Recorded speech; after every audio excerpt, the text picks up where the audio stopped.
अस्सलाम वालेकुम वरहमतुल्लाहि वबरकातुहू। बिस्मिल्लाहिर्रहमानिर्रहीम। अल्लाह के नाम से शुरू करेंगे जो बड़ा मेहरबान और नहायत रहम करने वाला है। पारा नंबर 25 और सूरह ज़ुखरफ की आयत नंबर 60 से हम शुरू करेंगे, जिसके मुताबिक और अगर हम चाहते तो हम बिसा देते तुम्हारे बदले फरिश्ते ज़मीन में और जो तुम्हारे जाननशीन होते।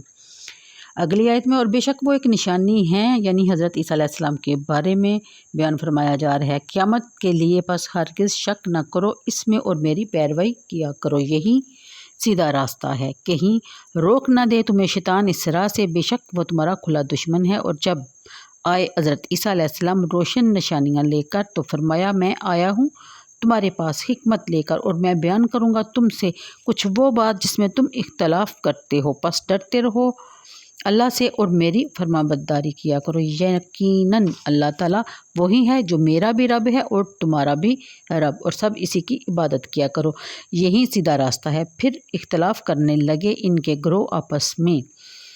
फिर हलाकत है जालिमों के लिए दर्दनाक अजाब के दिन से। क्या ये लोग क़यामत बर्पा होने के मुंतज़िर हैं कि आ जाए इन पर अचानक और इन्हें खबर तक ना हो।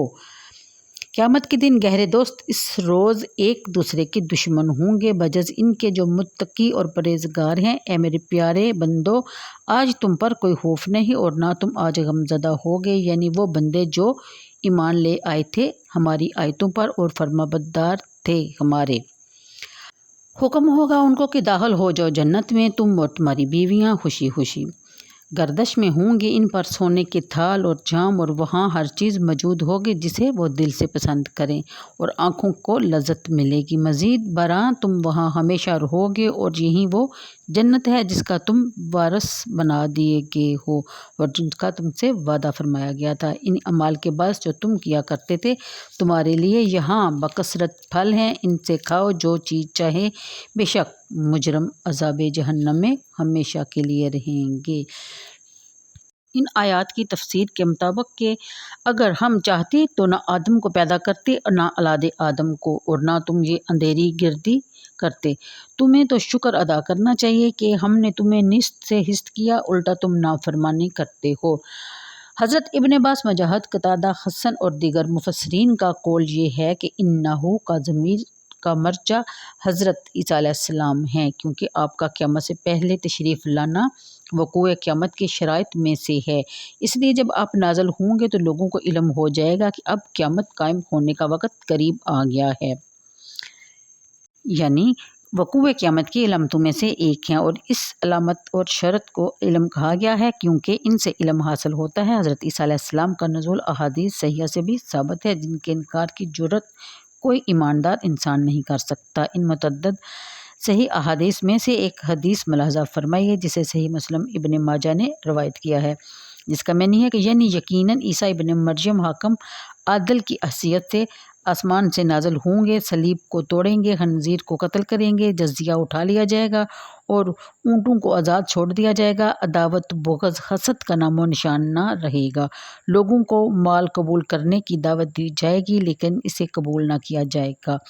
मज़ीद वज़ाहत के लिए मुलाज़ा फरमाइए सूरह अल-अहज़ाब की आयत नंबर 40 का हाशिया ज़ियाउल कुरान। अगली आयत के मुताबिक ईसा अलैहिस्सलाम को जलीलुल कद्र मौजज़ात से मुअय्यद करके बनी इसराइल की इस्लाह के लिए मबूस फरमाया गया था। इस वक्त बनी इसराइल की हालत ये थी कि मज़हबी बहसें और मनाज़रे रोज़मर्रा का मामूल थे। एक दूसरे की तकफ़ीर पसंदीदा मशगला था। दीन इनके लिए इत्तेहाद और इत्तेफाक का मुंबा ना रहा था, बल्कि खल्फशार और इंतशार का सबब बन चुका था। हज़रत ईसा अलैहिस्सलाम ने इन्हें फरमाया कि आओ मैं नूरे हिकमत लेकर आया हूँ, अगर तुम तासब और बेजा ज़िद का तरीका छोड़ दोगे तो तुम्हारे बहुत सारे मुख्तलिफ मसाइल हल हो जाएंगे, मुनाजराबाजी का चक्कर ख़त्म हो जाएगा। साथ ही ये तंबीह भी फरमा दी कि मेरी रहनुमाई से वही फ़ायदा उठा सकेगा जिसके दिल में खौफ खुदा होगा। प्लीज़ आपने इन्हें फरमाया कि ये बात अच्छी तरह ज़हन नशीन कर लो कि मेरा और तुम्हारा परवरदिगार अल्लाह ताला है और इसकी इबादत करना ही राह हदायत है। आपने अपनी उम्मत को पहले ही इन लग़ज़शों से तंबीह कर दी जिनमें वो मुब्तला होने वाले थे। پھر بیان فرمایا قیامت کے دن دنیا کے سارے بھائی چارے یارانے دوستیاں ختم ہو جائیں گی۔ ہر شخص یہ چاہے گا کہ اس کے حصے کا عذاب بھی اس کے دوست پر مسلط کر دیا جائے۔ وہ ایک دوسرے سے دور بھاگنے کی کوشش کریں گے، ایک دوسرے سے بیزاری کا اعلان کریں گے، لیکن وہ لوگ جو پرہیزگار تھے، عمر بھر اللہ تعالیٰ سے ڈرتے رہے، ان کی دوستی اس روز بھی سلامت رہے گی۔ یعنی اللہ تعالیٰ فرمائے گی کہاں ہیں وہ آپس میں محبت کرنے والے، مجھے اپنے جلال کی قسم میں ان کو آج اپنے سائے کے نیچے جگہ دوں گا، جبکہ میرے سائے کے بغیر اور کوئی سایہ نہیں ہے۔ اس آیت کے بارے میں نبی کریم صلی اللہ علیہ وسلم نے فرمایا کہ اگر دو بندے اللہ کے لیے ایک دوسرے سے خاص محبت کرتے تھے اور ان میں سے ایک مشرق اور دوسرا مغرب میں رہتا تھا، قیامت کے دن اللہ تعالیٰ ان کو اکٹھا کرے گا اور فرمائے گا کہ یہ وہ آدمی ہے جس کے ساتھ تم میرے لیے محبت کرتے تھے۔ یہی لوگ جو اللہ تعالیٰ کے لیے آپس میں محبت کیا کرتے تھے، انہیں یہ مزدہ جان فضا سنا دیا جائے گا کہ حدیث شریف میں ہے کہ روز حشر ہر آدمی اس کے ساتھ ہوگا جس کے ساتھ اسے دنیا میں محبت۔ تو غور فرمائیے کہ پھر عاشقان رسول صلی اللہ علیہ وسلم کی جگہ کہاں ہے؟ ان خوش نصیبوں کو کہا جائے گا تم بھی جنت میں تشریف لے چلو اور تمہاری بیویاں بھی، یعنی تمہیں اور تمہاری بیویوں کو بڑی شان اور عزت سے جنت میں جانے کا اذن مل جائے گا۔